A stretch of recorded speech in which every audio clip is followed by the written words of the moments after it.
Hi everybody, my name is Suze and I work with women to help them heal and integrate their inner masculine and feminine energies so that they can have lives that feel really emotionally fulfilling and satisfying.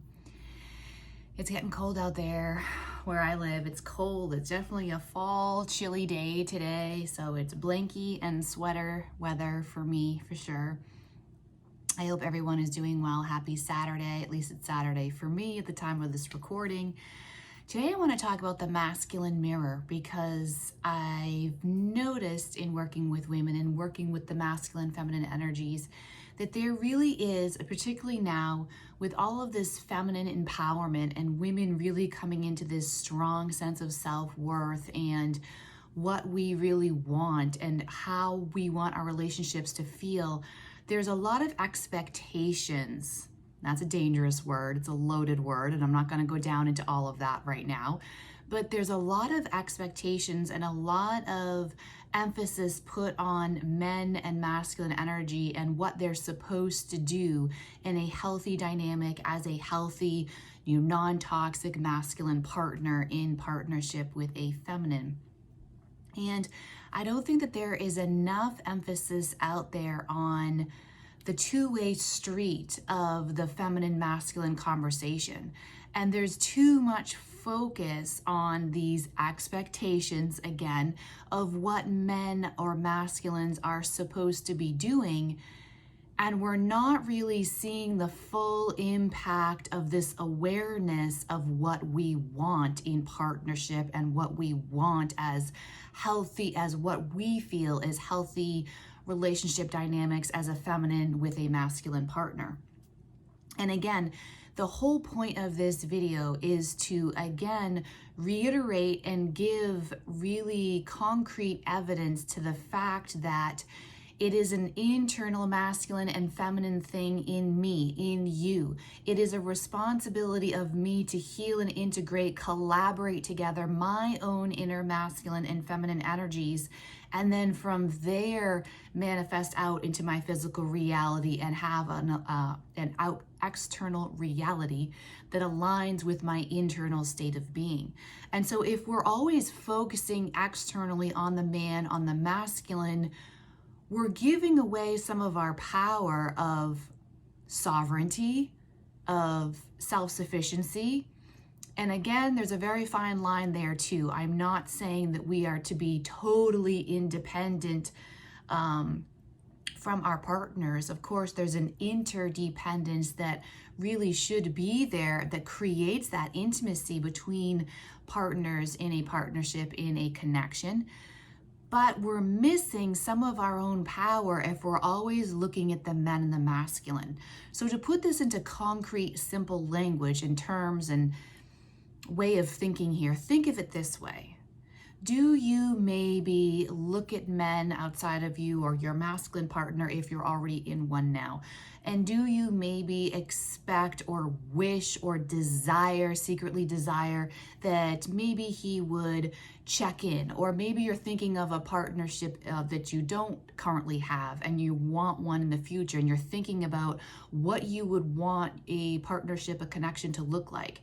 And would you want him maybe saying good morning, texting you good morning, or calling good morning? Would you want him saying good night? Would you want him maybe checking in some other time during the day? And of course, this is more on the timeline of you're not living together kind of a situation, right? Take this, and fit it into what kind of scenario you're currently dealing with or you anticipate dealing with. But most women I talk to, they would love like a good morning, a good night check-in, and then maybe something in the middle just to say hello, right? Okay, well, let's mirror that back on you. Are you doing that with yourself? Are you allowing yourself time and space in the morning to say good morning to yourself? Check in with yourself. Create the plan emotionally and energetically. Create the plan for how you want your day to feel, what state of being you want to embody. Do you, at nighttime, acknowledge yourself, celebrate what you were able to maintain or sustain emotionally, how you may have handled things throughout your day, how you may have handled them in a higher, more mature way than you may have handled those similar dynamics in the past?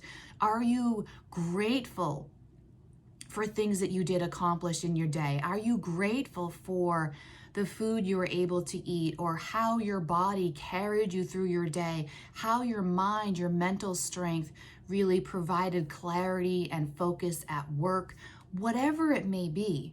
Are you doing that good morning and good night with yourself, checking in, reviewing your day, grateful for your day, grateful for celebrating things that you may have done well throughout your day? And are you having maybe a lunchtime check-in? Are you doing those things with yourself? And if you're not, it's kind of like, how dare I expect someone to do something that I'm not even doing for myself, right? Use this as a mirror.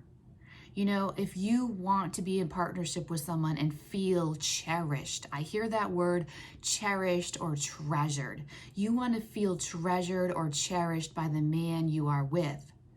Do you treasure yourself? Do you cherish yourself?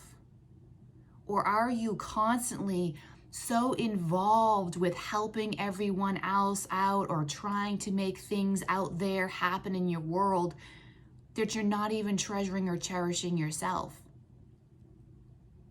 Do you want to feel held and supported? The word support I hear all the time in working with clients. Wanting to feel supported or lack of feeling support in their life. Are you holding space for yourself? Are you holding space without judgment and with compassion, with radical self-acceptance? Are you holding your own emotions and appropriately holding space and working through them with no judgment, no rushing, no shaming? Are you doing that with yourself?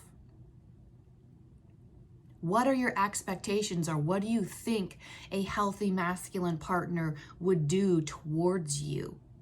And then strip them down energetically. What does that mean? Why do I want a man to do this physical thing that is only evidence of a deeper energetic truth? What is the energy I am receiving from this kind of a situation or a dynamic? And then therefore that's something I value. That's something I value. It's an energy exchange that holds value to me. Am I supplying that for myself? Am I doing that for myself? This can also be used, the masculine mirror concept obviously can be used in negative situations as well. I use that term very loosely, negative, very loosely. If you're in a situation with a man and you feel like he's doing or not doing something in your partnership that you feel isn't really exactly what you desire, or you wish he would do something a little bit differently, or you wish he would show up a little bit more strongly in some sort of way, are you stripping that down?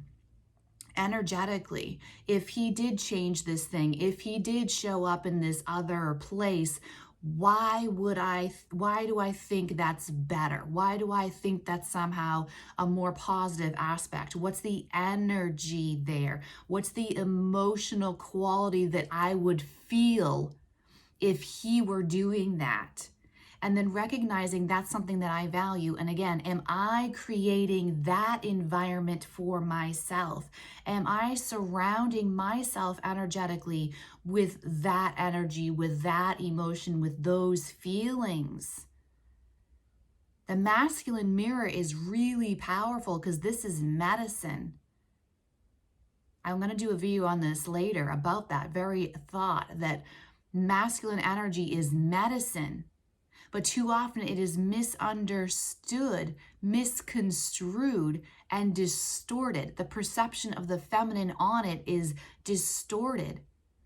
And we're giving our power away by not supplying our own needs and feeling powerless, feeling hopeless, feeling like we're at the mercy of someone else and what they're choosing to do or not do. And there's nothing sovereign or divinely feminine in that space. You have your own inner masculine. Are you allowing your inner masculine to come forward in a really healthy, supporting, holding, uplifting, cherishing, treasuring way? Or do you still have so many issues with masculine energy that you have just stifled it because you're afraid of it? Because when you've embraced your masculine energy in the past, maybe you were using it in a distorted or toxic way.